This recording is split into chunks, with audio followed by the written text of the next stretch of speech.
أشهد أن لا إله إلا الله وحده لا شريك له وأشهد أن محمدا عبده ورسوله أما بعد فأعوذ بالله من الشيطان الرجيم بسم الله الرحمن الرحيم الحمد لله رب العالمين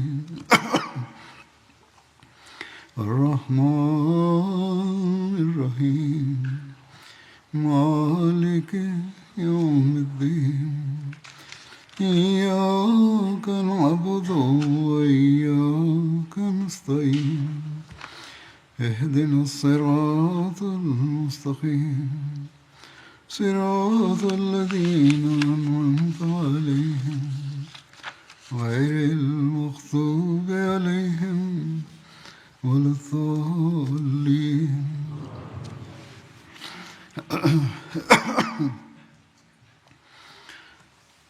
غزوہ خیبر کا ذکر ہو رہا تھا حضرت صلی اللہ علیہ وسلم کی J'évoquais l'expédition de Khaybar. ہونے کی تفصیل Les détails du départ du saint prophète Mohammed sallallahu alayhi wa sallam vers Khaybar sont les suivants. 1600 جانصاروں کا لشکر Une armée de 1600 dévoués compagnons a quitté Médine sous la direction du saint prophète Mohammed sallallahu alayhi wa sallam. Parmi eux, il y avait 200 cavaliers. Avant de partir, le saint prophète Mohammed lui a envoyé un détachement de reconnaissance en avant, chargé de surveiller les chemins et de collecter des informations. Ce détachement était dirigé par le compagnon nommé Abbad bin Bishr Ansari. 2 guides ont été embauchés en échange d'un paiement de 50 kilos de dattes pour guider l'armée musulmane à travers les chemins menant à Khaybar. Leurs noms étaient Hassil bin Kharija Ashja'i et Abdullah bin Noaim, et tous deux étaient issus de la tribu d'Ashjara. En route de Médine à Khaybar, l'armée a fait halte à plusieurs endroits, notamment un lieu appelé Sahaba. Lorsque l'heure de la prière est arrivée, la prière a été accomplie à Sahaba. Selon un récit du Sahih al-Bukhari, le saint prophète Mohammed lui a accompli la prière d'Asr à Sahaba. Ensuite, il a demandé de quoi manger. Les provisions des membres de l'armée se résumaient à du sattou, à de la farine grillée, que le saint prophète Mohammed lui et ses compagnons ont consommé. Le rapporteur déclare: après cela, le saint prophète lui s'est levé pour accomplir la prière de Maghrib. Il s'est rincé la bouche et nous en avons fait de même. Ensuite, le saint prophète Mohammed lui a accompli la salat sans refaire ses ablutions. Il y a une distance de 12 000 entre Sahaba et Khaybar. Lors du voyage, certains incidents ont révélé à quel point, même en période de crise, le saint prophète Mohammed sallallahu alayhi wa sallam veillait à la formation de ses compagnons. Le saint prophète Mohammed lui insistait sur les qualités comme la discipline, l'ordre et l'obéissance. Un événement de ce type a été rapporté. Il est dit qu'une nuit, une lumière brillante a été aperçue à l'avant de l'armée. Le saint prophète Mohammed sallallahu alayhi wa sallam, inquiet, a demandé qu'on mène une enquête. Il s'est avéré qu'il s'agissait d'un soldat musulman qui avait avancé seul devant tout le monde. L'éclat venait de son casque argenté. Son nom était Abu Abs. Le saint prophète Mohammed lui a déclaré: amenez-le-moi. Abu Abs rapporte: j'étais tout inquiet de peur qu'une révélation divine ne soit envoyée à mon sujet en raison de mon erreur. Tout inquiet, je me suis présenté au saint prophète Mohammed lui. Le saint prophète Mohammed m'a demandé pourquoi avais-tu devancé l'armée. En tout cas, il a présenté sa raison. Le saint prophète Mohammed lui a conseillé: il faut marcher avec l'armée. Ensuite, l'envoyé d'Allah sallallahu alayhi wa sallam, lui a prodigué des conseils. Abu Habs faisait partie de ces compagnons indigents qui n'avaient pas de provisions pour cette expédition. Il s'est présenté au saint prophète Mohammed sallallahu alayhi wa sallam en disant: Ô envoyé d'Allah, je n'ai pas de provisions pour l'expédition et je n'ai rien pour offrir à ma famille comme provision.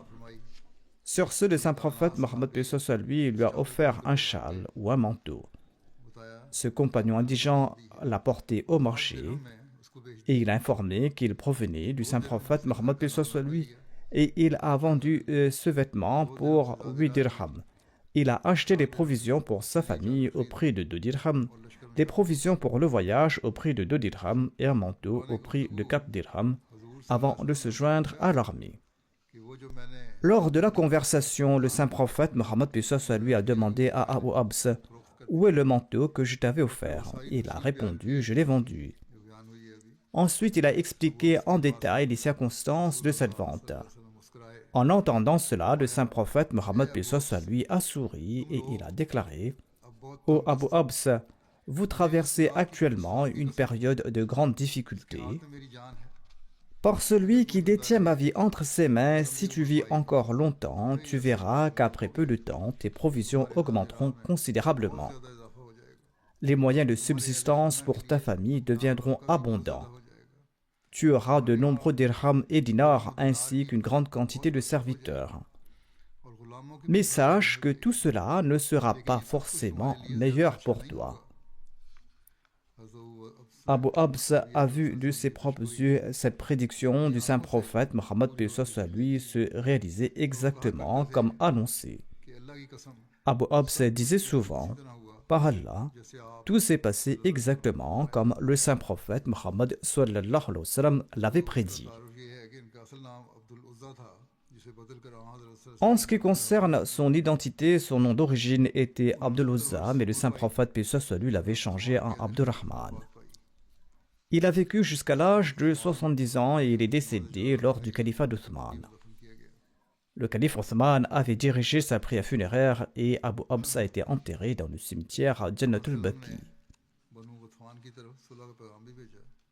Le saint prophète Mohammed avait envoyé un message de paix à la tribu des Banu Ghatfan. Comme mentionné précédemment, en avançant vers Khaybar, le saint prophète Mohammed lui avait établi un campement à un endroit nommé Sahaba, situé à 12 000 de Khaybar, où il a accompli la prière d'Asr et de Maghrib et d'Isha. Après la Sola, le saint prophète Mohammed lui a convoqué les deux guides et il leur a exposé son plan stratégique. Il leur a expliqué qu'il comptait attaquer Khaybar de manière à se positionner entre les habitants de Khaybar et la région du Cham de la Syrie, empêchant ainsi leur fuite vers la région de la Syrie. Simultanément, il prévoyait bloquer l'accès des Banu Ghatfan pour les empêcher d'apporter leur soutien aux Juifs de Khaybar. Le guide nommé Hassil a conduit l'armée à un point d'où différents chemins menaient aux vallées de Khaybar. Le saint prophète Mohammed a interrogé le guide sur les noms de ces routes. Hassil a mentionné des noms comme Hazan, Shash et Hatib, signifiant difficulté, dureté et tristesse. Mais il y avait un autre chemin qui portait le nom de Marhab, Marhab qui évoque la facilité et l'abondance. En s'appuyant sur une guidance divine, le saint prophète Mohammed lui a choisi le chemin nommé Marhab qui était de bon augure. Le saint prophète Mohammed lui avait aussi appris que les Banu Ghatfan avaient promis d'aider les habitants de Khaybar et qu'ils avançaient avec une armée de 4000 hommes pour intercepter l'armée musulmane avant que l'armée n'atteigne Khaybar. Environ 1000 guerriers sous le commandement des chefs Tulayha bin Khuwaylid et Uyayna bin Hisna avaient déjà été envoyés à Khaybar et ils se trouvaient dans les forteresses juives. Il y avait aussi cette armée de 4000 hommes qui était en route pour arrêter l'armée musulmane avec l'intention de détruire l'armée musulmane. Le saint prophète Mohammed sallallahu alayhi wa sallam a écrit aux Banu Ghatfan en leur demandant de rester neutres dans ce conflit avec les gens de Khaybar. Il leur a expliqué qu'Allah lui avait promis la victoire sur Khaybar. Selon certains historiens, le saint prophète Mohammed sallallahu alayhi wa sallam avait également envoyé un message disant que s'il cessait de soutenir les Juifs et s'il acceptait l'islam, les tribus Ghatfan recevraient les terres de Khaybar après sa conquête. D'autres historiens affirment que le saint prophète Mohammed sallallahu alayhi wa sallam n'avait pas conditionné cette offre avec l'acceptation de l'islam, mais qu'il leur avait tout simplement demandé de ne pas aider les habitants de Khaybar et de rester neutres. En échange, la moitié de la production annuelle de Khaybar leur sera donnée. Cependant, l'arrogance des 1500 guerriers face aux 1600 musulmans, renforcés par leur confiance dans leur forteresse solide, les a empêchés d'accepter cette proposition ainsi que cette prédiction du saint prophète Mohammed sallallahu alayhi wa sallam. En réponse, le saint prophète, paix soit lui, a envoyé Sa'ad bin Ubada, le chef de la tribu Khazraj et un compagnon loyal. Il l'a envoyé pour rencontrer Uyayna bin Hisn, le chef militaire des Ghatfan. Ce chef des 1000 soldats de la tribu Ghatfan, Uyayna, se trouvait dans les forteresses du chef juif Marhab à Khaybar. Lorsque Uyayna a appris que Sa'ad était venu en tant que représentant du saint prophète Mohammed sallallahu alayhi wa sallam, il souhaitait le faire entrer dans la forteresse. Mais Marhab s'est opposé. Il a déclaré qu'il ne fallait pas permettre aux représentants musulmans d'entrer de peur qu'ils ne repèrent les accès et les autres chemins menant à l'intérieur de la forteresse. Uyayna, quant à lui, voulait que les représentants musulmans voient leur puissance militaire et leur équipement sophistiqué. Mais Marhab a refusé catégoriquement. Par conséquent, Uyayna a rencontré Saad à l'extérieur de la forteresse. Saad a transmis alors à Uyayna le message du saint prophète, paix soit lui, en disant que Allah nous a promis la conquête de Khaybar. Retournez chez vous et ne participez pas à cette bataille. Après la conquête de Khaybar, nous vous offrirons la récolte annuelle de ces dates. Cependant, Uyayna a répondu avec arrogance: nous n'allons pas abandonner nos alliés. Et nous savons très bien quelle est votre force réelle. Ces Juifs sont dotés de solides forteresses, leurs soldats sont nombreux et leur armement est bien supérieur. Et si vous osez les affronter, vous serez entièrement anéantis. Ce ne sont pas des gens comme les Koraïchites sur lesquels vous avez triomphé. Il a ajouté également: transmet ce message à Mohammed sallallahu alayhi wa sallam. En réponse à ces paroles empreintes de mépris, Saad a déclaré fermement à Uyayna: je témoigne que Mohammed sallallahu alayhi wa sallam viendra certainement jusqu'à toi dans cette forteresse, et lorsque ce moment arrivera, tu vas nous réclamer l'offre que nous t'avons faite aujourd'hui. Mais tu ne recevras rien d'autre que l'épée. Ce sera la guerre. Saad a ajouté: ô Uyayna, je me souviens que nous sommes déjà descendus dans les cours des Juifs de Médine et ils ont été complètement détruits. Après avoir dit cela, Saad est retourné auprès du saint prophète Mohammed paix soit lui et il lui a rapporté tout ce qui s'était passé. Avec une grande sincérité, il a ajouté au messager d'Allah sallallahu alayhi wa sallam: Allah accomplira certainement la promesse qu'il vous a faite et il fera triompher sa religion. En ce qui concerne ce bédouin, c'est-à-dire Uyayna, eh bien, ne lui offrez même pas une seule date. Lorsque les épées s'abattront sur lui au envoyé d'Allah, il va abandonner ses Juifs et il fuira sa région, tout comme il l'avait fait lors de la bataille du Fossé.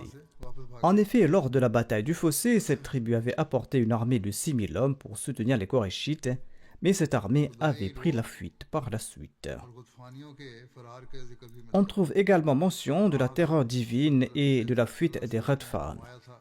Le saint prophète Mohammed sallallahu alayhi wa sallam avait déclaré: Nusirtu bi ru'b, c'est-à-dire j'ai été aidé par la terreur.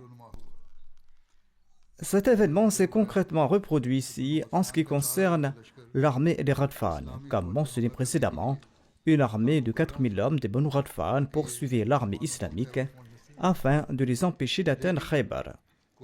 Cependant, un décret divin s'est manifesté et cette armée des Radfan a fait soudainement demi-tour pour retourner dans ses foyers. Les livres d'histoire et de biographie prophétique relatent que le commandant des Radfan a entendu soudain une voix puissante derrière lui. Un avertisseur leur criait que les troupes musulmanes avaient attaqué leur foyer, avaient pillé leurs biens et leur bétail, et ils étaient sur le point de capturer leurs femmes et leurs enfants. Ceci les a forcés immédiatement à rebrousser chemin, les empêchant ainsi d'apporter leur soutien aux Juifs. C'était une aide miraculeuse, une intervention divine, une voix venue d'Allah. Les livres d'histoire rapportent des divergences quant au nombre des troupes des Radfan.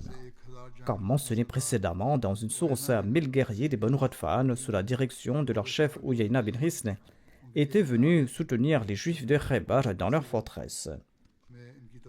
Cependant, d'autres livres de la Sira, de biographie prophétique, estiment leur nombre à 4000. De même, certaines sources indiquent que, alors que l'armée de 4000 hommes des Banu Radfan dirigée par Uyayna avançait vers Khaybar, une discussion a eu lieu en cours de route entre Uyayna et une délégation envoyée par le saint prophète Mohammed sallallahu alayhi wa sallam. Sous l'effet de la terreur divine, cette troupe de 4000 hommes a fait demi-tour pour retourner dans sa région sans poursuivre leur soutien aux Juifs. Ceci a été rapporté dans la Sira d'Ibn Hisham. Quoi qu'il en soit, le saint prophète Messos lui a continué son voyage en direction de Khaybar. Dans l'obscurité de la nuit, lorsque les forteresses de Khaybar étaient visibles, il a dit à ses compagnons « Arrêtez-vous ».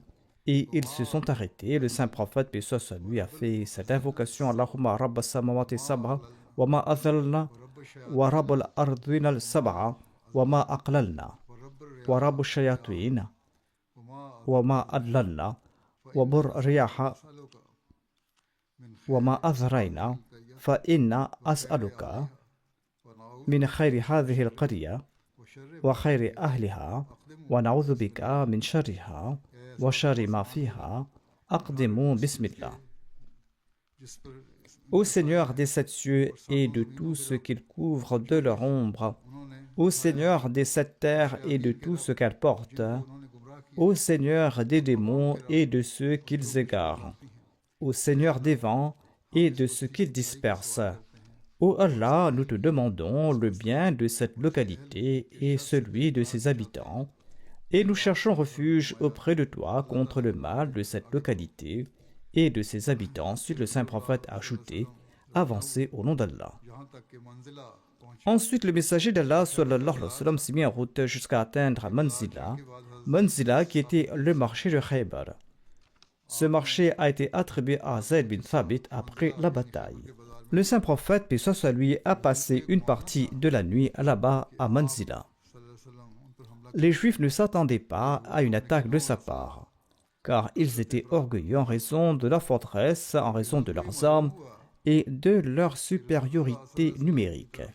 Lorsque les Juifs ont appris que le saint prophète, paix soit sur lui, se dirigeait vers eux, eh bien chaque jour, 10 000 combattants se mettaient en rang à l'extérieur et ils disaient « Voyons si Mohammed sallallahu alayhi wa sallam osera nous attaquer. Cela est impossible. » Lorsque le saint prophète, paix soit sur lui, est arrivé à proximité de Khaybar, eh bien ils n'ont pas eu connaissance de son arrivée jusqu'à ce que le soleil se lève. Le saint prophète était arrivé pendant la nuit.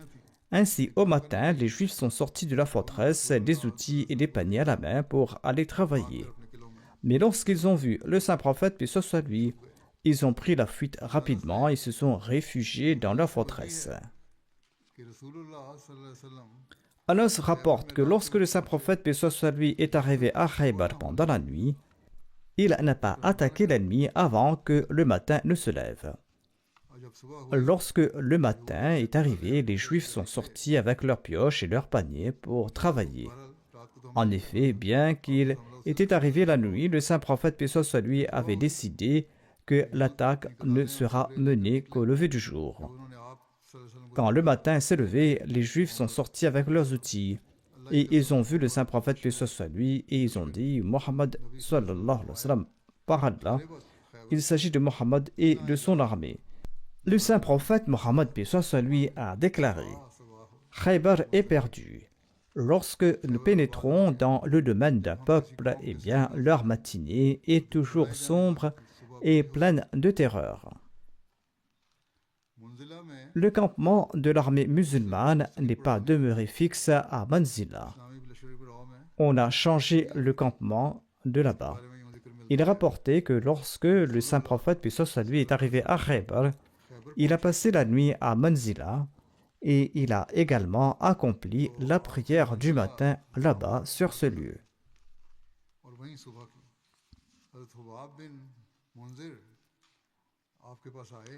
Hubab bin Munzir est venu voir le saint prophète Mohammed sallallahu alayhi wa sallam et il a demandé au messager d'Allah sallallahu alayhi wa sallam, si votre campement ici à Manzila est un ordre divin, alors nous n'avons rien à dire.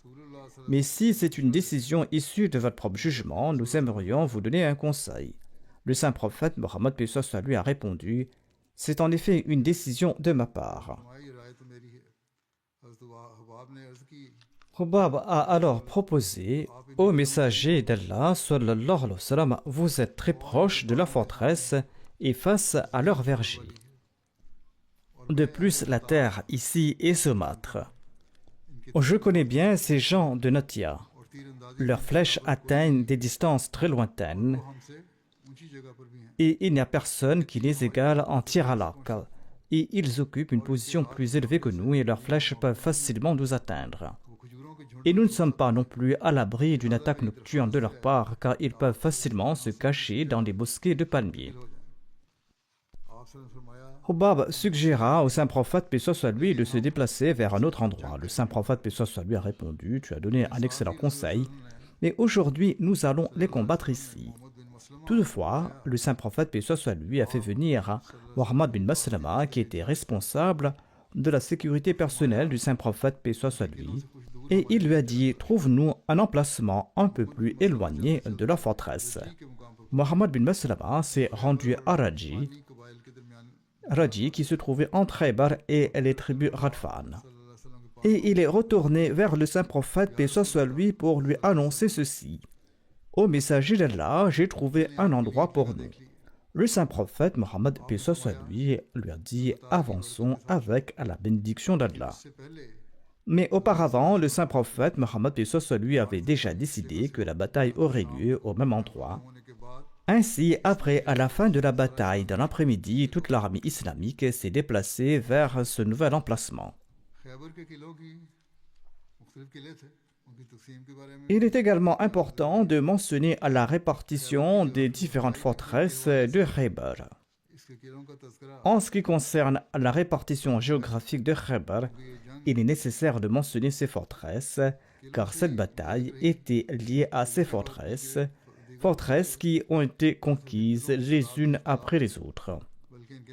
Il existe non seulement des divergences concernant le nombre de ces forteresses, mais aussi leur nom. De plus, les événements de cette bataille sont attribués à certaines forteresses dans certains livres, tandis que dans d'autres livres, ces mêmes événements sont attribués à d'autres forteresses. Dans l'ouvrage Tarikh al-Yaqoubi, 6 forteresses de Khaybar ont été mentionnées, mais la forteresse de Naïm n'est pas incluse dans cette liste, bien que plusieurs autres ouvrages précisent que la bataille de Khaybar a débuté avec le fort de Naïm. Par ailleurs, selon Zarqani, il y avait 10 forteresses à Khaybar. D'après les différentes sources historiques, on peut affirmer que la région de Khaybar était divisée en 3 parties principales, Nata, Shak et Katiba. Chaque section comprenait plusieurs forteresses, dont le nombre total était de 8, répartis comme suit. À Nata, il y avait 3 forts, Naïm, Sab et le fort de Zubair, qui était également connu sous le nom de Kula. Cette forteresse a été attribuée à Zubair bin al-Awwam et son nom a été transformé en Kila Zubair. Dans la région de Shak, il y avait 2 forteresses, Ubay et Bari. Selon certains, cette forteresse se nommait Nazar. La région de Katiba comprenait 3 forts, Kamous, Watih et Sulalim. Les détails de la bataille sont les suivants. Avant le début des combats, le saint prophète Mohammed paix soit lui a prononcé un court discours qu'il a adressé à ses compagnons et il a déclaré « Ne désirez pas rencontrer l'ennemi, mais demandez à Allah la sécurité. Vous ne savez pas dans quelle épreuve vous serez plongé. Et lorsque vous vous trouverez face à l'ennemi, faites cette prière. Allahumma anta rabbuna wa rabbuhum wa nawaswina wa nawaswihum biyadika wa innama taqtuluhum anta. Ô Allah, tu es notre Seigneur et leur Seigneur. Leurs fronts et les nôtres sont entre tes mains. C'est toi qui dois les tuer. » Ensuite, le saint prophète Mohammed paix soit lui a donné l'ordre de lancer la bataille et il a encouragé les compagnons à faire preuve de patience. Le siège du fort de Naïm a commencé en premier. C'était un fort très solide. Le saint prophète Mohammed paix soit lui a mené une bataille acharnée ce jour-là et les habitants de Nata ont opposé une résistance féroce. Ce jour-là, les compagnons ont défendu fermement. Le saint prophète Mohammed paix soit lui portait 2 armures et un casque et il était monté sur son cheval nommé Darib. Il tenait une lance et un bouclier dans la main. L'ennemi lançait continuellement des flèches, mais les musulmans ripostaient avec prudence, car les flèches étaient rares de leur côté. Ils ramassaient les flèches des Juifs et les utilisaient contre eux. On trouve également mention du martyre de Mahmoud bin Maslama lors de cette bataille. Mahmoud bin Maslama s'était fatigué, ses armes devenaient lourdes et la chaleur l'affectait fortement. Il s'est assis à l'ombre du mur du fort de Naïm. On dit que le chef juif Mahrab l'a remarqué et il a fait rouler une meule de pierre sur lui. On rapporte également que c'était Kinana bin Arabi qui avait fait rouler la meule et l'avait jetée du haut. La meule frappa Mahmoud sur la tête, déchirant ainsi son crâne de manière si violente que la peau de son crâne se détacha et tomba sur son visage. Il fut emmené auprès du saint prophète Mohammed paix soit lui. Le saint prophète paix soit lui remit la peau en place et banda la blessure avec un morceau de tissu. Mais la blessure était si grave que Mahmoud bin Maslama ne survécut pas et il mourut après quelques jours. Après la blessure de Mahmoud, le saint prophète Mohammed paix soit lui a consolé son frère Mohammed bin Maslama en lui disant ceci, que le meurtrier de ton frère va rencontrer bientôt son juste châtiment. Le premier jour, les musulmans ont dû supporter de lourdes pertes. 50 musulmans ont été blessés par des tirs d'archers depuis les forteresses. Lorsque le soir arriva, le saint prophète paix soit lui s'est dirigé vers Raji et il a ordonné aux gens de le rejoindre. C'était l'endroit qui avait été choisi sur le conseil de Hubbab et maintenant cet endroit était devenu les quartiers généraux des musulmans. Comme mentionné précédemment, ce fort était le plus solide des fortins des Juifs et le courageux et célèbre guerrier de Khaybar, Marhab, en assurait la défense soutenu par ses 2 frères, Yassir et Harith, qui étaient des cavaliers courageux et audacieux à la hauteur de son courage et de sa bravoure. Les récits indiquent que le saint prophète paix soit lui a mené la guerre pendant 10 jours consécutifs. Il partait avec Mohammed bin Maslama et laissait Othman comme superviseur dans le camp. Lorsque la nuit tombait, il revenait toujours à cet endroit et les musulmans blessés y étaient également ramenés. Leurs blessures étaient alors soignées là-bas. Lors des événements de cette bataille, on trouve également mention du duel d'un certain Marhab et à la mort d'Amir bin Aqwa. La description de ces faits est la suivante. Ce jour-là, Marhab, le chef juif de cette forteresse, qui était incomparable en bravoure et en courage, est sorti du fort et il a commencé à défier les musulmans. Avec arrogance et orgueil, il a brandi son épée et il a récité ce poème dans lequel il disait « Khaybar sait que je suis Marhab, valeureux guerrier, porteur d'armes et aguerri quand la guerre vient répandre ses flammes. En entendant ce défi lancé par Marhab, Amir bin al-Aqwa est sorti des rangs de l'armée musulmane et il a récité ces vers de guerre, ces vers dans lesquels il disait « Khaybar sait très bien que je suis Amir, armé de toutes pièces, un héros téméraire et un chanteur de chants de guerre dans le tumulte des dangers. » Ainsi donc, ces deux hommes se sont affrontés et ils ont commencé à se porter des coups. Marhab a porté un coup d'épée et Amir a bloqué son coup avec son bouclier. Il s'est baissé aussitôt et il a porté un coup par-dessous, mais son épée était trop courte.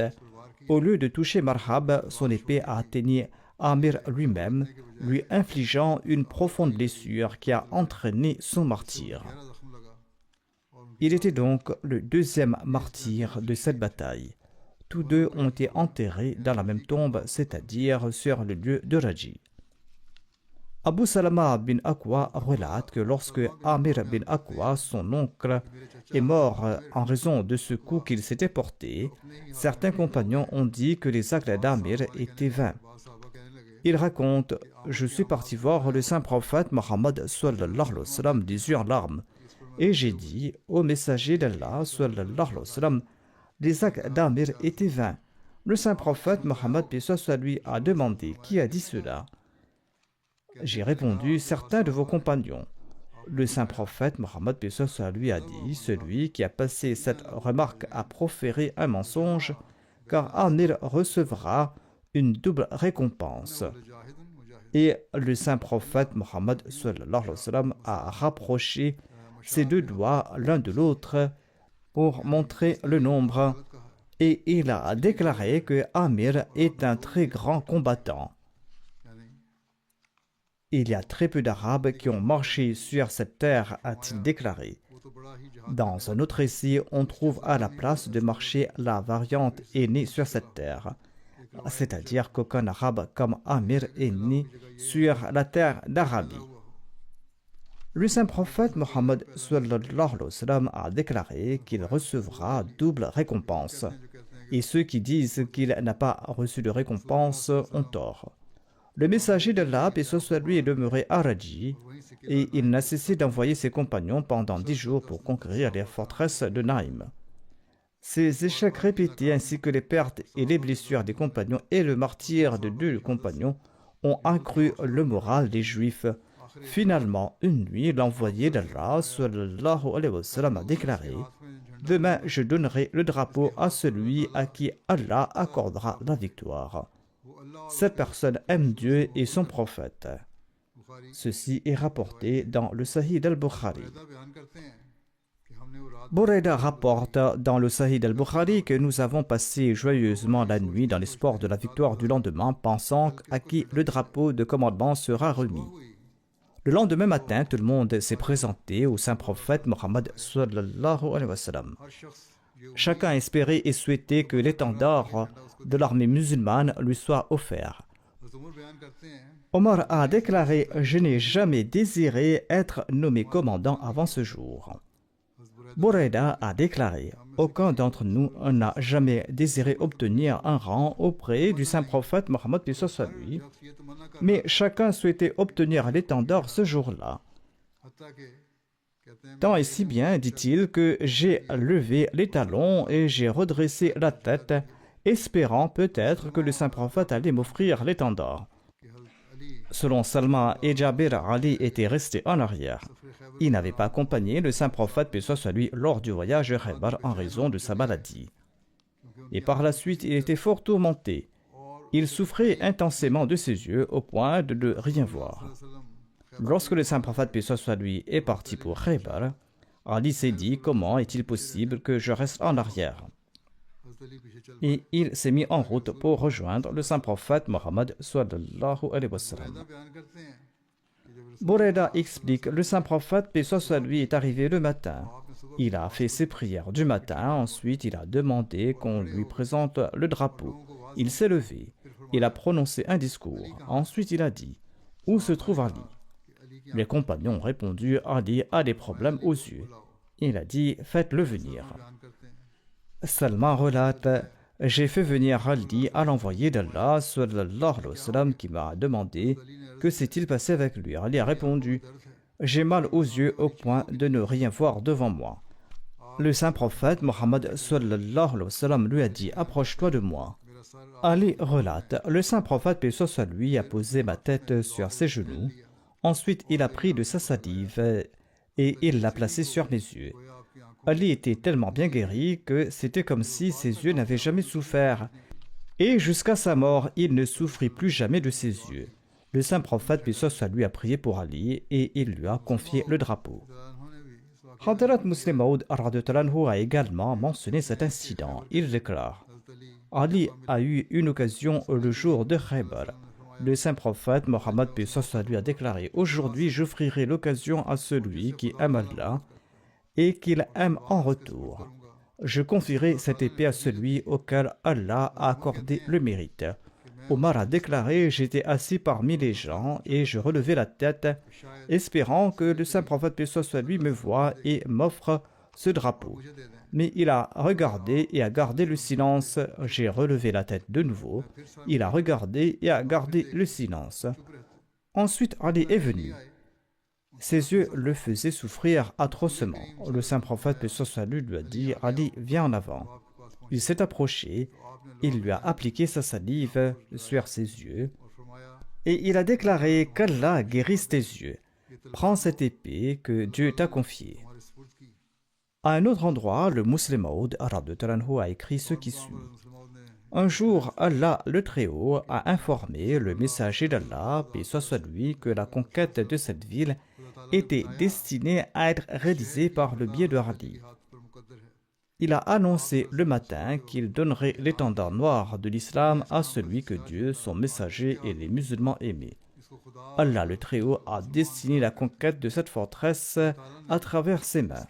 Le lendemain matin, le saint prophète Mohammed sallallahu alayhi wa sallam a fait venir Ali et il lui a confié le drapeau.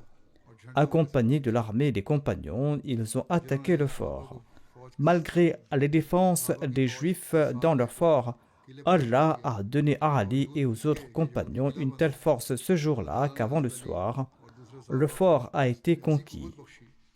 Ali a couru vers le bas du fort en brandissant le drapeau et il a planté le drapeau au milieu des pierres. Jabir relate ceci concernant la mort de certains des ennemis. Un des premiers à sortir des forteresses de Khaybar pour se battre en duel était Harith, le frère de Marhab. Ali l'a tué et les compagnons de Harith sont retournés au fort. Ensuite, le général juif Amir a été tué. Amir est sorti pour se battre en duel. C'était un homme de grande taille.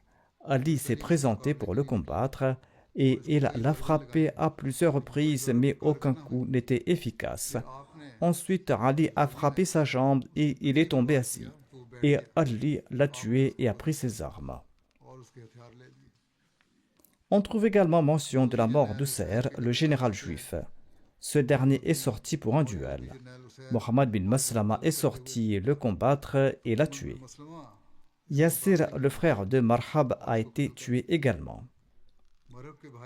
Ibn Ishaq a écrit à ce propos. Ensuite est apparu Yassir, le frère de Marhab, qui récitait des vers guerriers. Mohammed bin Omar a écrit. Il était le plus fort d'entre eux et il possédait des armes de guerre avec lesquelles il écrasait les gens. Ali est sorti pour l'affronter. Zubair bin al-Awwam lui a dit « Je te jure de ne pas t'imposer entre moi et lui. » C'est-à-dire qu'il souhaitait le combattre et Ali s'est écarté. Quand Zubair s'est avancé pour combattre ce mécréant, Safiya, sa mère, a dit « Ô envoyé d'Allah, sallallahu alayhi wa sallam, il va tuer mon fils. » Le saint prophète Mohammed sallallahu alayhi wa sallam a répondu « Inch'Allah, c'est ton fils qui va le tuer. » Zubair s'est dirigé vers lui et il a récité quelques vers, après quoi ils se sont battus et Zubair l'a tué. Ensuite, le plus éminent et courageux guerrier de Khaybar, Marhab lui-même, est sorti de la forteresse armé de ses armes et il a récité le poème qui avait été cité auparavant. Il disait que Khaybar sait que je suis Marhab, un héros armé et expérimenté, alors que les guerres font rage. Face à lui se trouvait Ali bin Abi Talib, vêtu d'une tunique rouge. Il est sorti avec son épée et il a récité ces vers. أنا الذي سمتني أمي حيدرا كليث غابة كريه المنظر أو فيهم بساعة كيل الصندرة. Je suis celui dont la mère l'a nommé Haydar. Je suis comme un lion de la forêt au visage effrayant. J'offre à mon adversaire la mesure d'une sandara en échange de son sac. Il s'agit d'un dicton arabe ressemblant au dicton ourdou disant une mesure et demie pour une mesure reçue ou répondre à la brique par la pierre. Le sens littéral de sandara est mikyal al-wasi, c'est-à-dire une très grande mesure, tandis que ça est un peu moins de 2,5 kg. Ali a frappé Marhab à la tête et l'a tué. Ensuite, la victoire lui est revenue. Selon un récit, Ali et Marhab se sont affrontés. Ali s'est avancé et il a frappé Marhab, un coup qui a traversé son casque, son crâne jusqu'à ses dents. Ensuite, les gens sont sortis avec Ali jusqu'à ce qu'ils parviennent à conquérir le fort. Certains historiens relatent que c'est Mohammed bin Maslama qui avait tué Marhab. Ainsi, Jabir bin Abdullah rapporte, lorsque Marhab est sorti du fort en brandissant ses armes et en récitant des vers de guerre, le messager d'Allah, paix soit lui, a demandé qui va l'affronter. Mohammed bin Maslama a déclaré au messager d'Allah, je vais l'affronter. Par Dieu, hier, il a tué mon frère. Le saint prophète Mohammed sallallahu alayhi wa sallam lui a dit, lève-toi pour le combattre et que Dieu t'assiste. On rapporte qu'ils se sont approchés pour combattre et un grand arbre se trouvait entre tous deux. Et ils se protégeaient tous deux l'un de l'autre derrière l'arbre. Chaque fois que l'un d'eux se réfugiait derrière l'arbre, l'autre le coupait de l'autre côté jusqu'à ce qu'ils se retrouvent face à face. Ensuite, Marhab a donné un coup d'épée à Mohammed bin Maslama qui s'est protégé de son bouclier. L'épée de Marhab s'est coincée dans le bouclier et s'est fendue. Mohammed bin Maslama l'a attaqué avec son épée et l'a tué. Selon une autre version, Mohammed bin Maslama a frappé Marhab et il lui a tranché les jambes et sur ce Marhab est tombé. Ali, qui est passé par là, a achevé Marhab. L'exégète d'Al-Bukhari, Hafiz bin Hajar, a écrit que Ibn Ishaq, que Moussa bin Uqba al-Waqidi et d'autres historiens ont rapporté que Marhab avait été tué par Mohammed bin Maslama. Mohammed bin Maslama a tué Harith, le frère de Marhab, mais certains narrateurs ont commis une erreur et ont écrit le nom de Marhab au lieu de celui de Harith. Et s'il n'en est pas ainsi, eh bien, le récit du Sahih Muslim selon lequel Ali a tué Marhab est dans tous les cas préférable aux autres. Dans le Sahih Muslim, selon ce hadith rapporté par Salma bin Aqwa, Ali aurait tué Marhab. Le hadith du Sahih Muslim est plus important pour deux raisons. La première est que sa chaîne de transmission est plus authentique. Et la deuxième raison est que Jabir, celui qui a rapporté le hadith de Mohammed bin Maslama, eh bien, Jabir n'était pas présent lors de la bataille de Khaybar. Il convient également de noter que les livres d'histoire et de biographie divergent quant aux événements liés à la bataille et au meurtre de Marhab et des autres juifs qui l'accompagnaient, ainsi que des duels, et quant à la forteresse où ces événements se sont déroulés. Dans les Sahih Sita, Bukhari, Muslim et autres, aucune forteresse n'est mentionnée par son nom. De même, certains livres de biographie rapportent ces événements sans préciser les noms des forteresses, comme la Sira d'Ibn Hisham, les Tabaqat d'Ibn Sa'd et Shara de Zarqani. Cependant, certains livres attribuent ces événements à la forteresse de Kamous, tandis que d'autres les attribuent à la forteresse de Naïm. Quoi qu'il en soit, le saint prophète Mohammed paix soit lui et les musulmans ont attaqué cette forteresse pendant 9 jours, jusqu'à ce qu'Allah accorde la victoire aux musulmans le 10e jour. Dans le rapport sur la prise de la forteresse de Naïm par les musulmans, aucun historien n'a mentionné le butin ou les armes dont les musulmans ont pris lors de la conquête de la forteresse de Naïm qui était la plus imprenable de Khaybar. Il est possible que les musulmans n'aient pas réussi à obtenir quoi que ce soit d'important car les juifs avaient déjà placé les femmes et les enfants vers d'autres forts en prévision de la situation et lorsque les juifs ont été défaits, ont été incapables de repousser l'attaque musulmane contre la forteresse de Naïm, ils se sont déplacés vers la forteresse de Sa'd bin Mu'adh et aucun juif n'a été capturé par les musulmans lors de la bataille contre la forteresse de Naïm. Je présenterai d'autres détails sur les événements liés aux autres forteresses à l'avenir, Inch'Allah. Je ne cesse de faire des requêtes de prière pour la situation mondiale et pour les musulmans. Priez beaucoup, en particulier pour les Palestiniens et pour le monde musulman en général. En apparence, leur situation semble s'améliorer avec ce possible cessez-le-feu, mais en réalité, elle ne fait qu'empirer.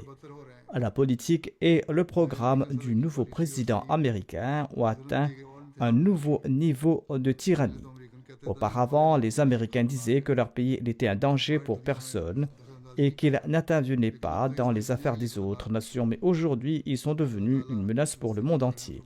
Qu'Allah fasse preuve de pitié envers les Palestiniens et envers le monde, et qu'il nous protège de ces personnes. Les pays arabes doivent ouvrir leurs yeux et tenter de s'unir. Sans cela, il n'y aura pas de salut. Cela ne se limitera pas à la Palestine. Les autres pays arabes feront également face à de graves difficultés.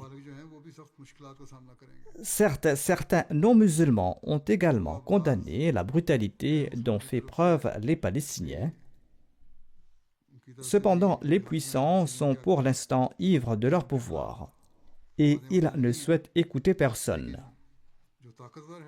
Ces musulmans doivent prêter une grande attention à cela et nous devons prier pour eux. Quant à nous, nous ne possédons aucune force. Nous devons également prier également pour les Ahmadis du Pakistan. L'opposition qu'ils subissent prend parfois une ampleur gravissime. Priez également pour les Ahmadis du Bangladesh afin que Dieu les protège de toutes sortes d'oppositions et afin que Dieu les protège de toutes sortes d'attaques.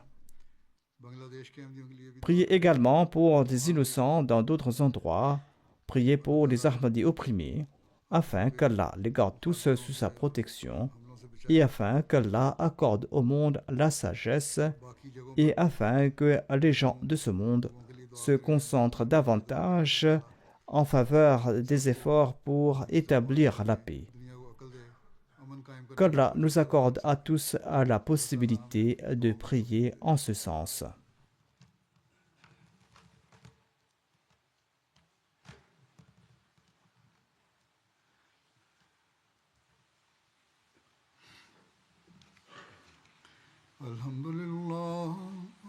الحمد لله نحمده ونستعينه ونستغفره ونؤمن به ونتوكل عليه ونعوذ بالله من شرور أنفسنا ومن سيئات أعمالنا من يهده الله فلا مضل له ومن يضلل فلا هادي له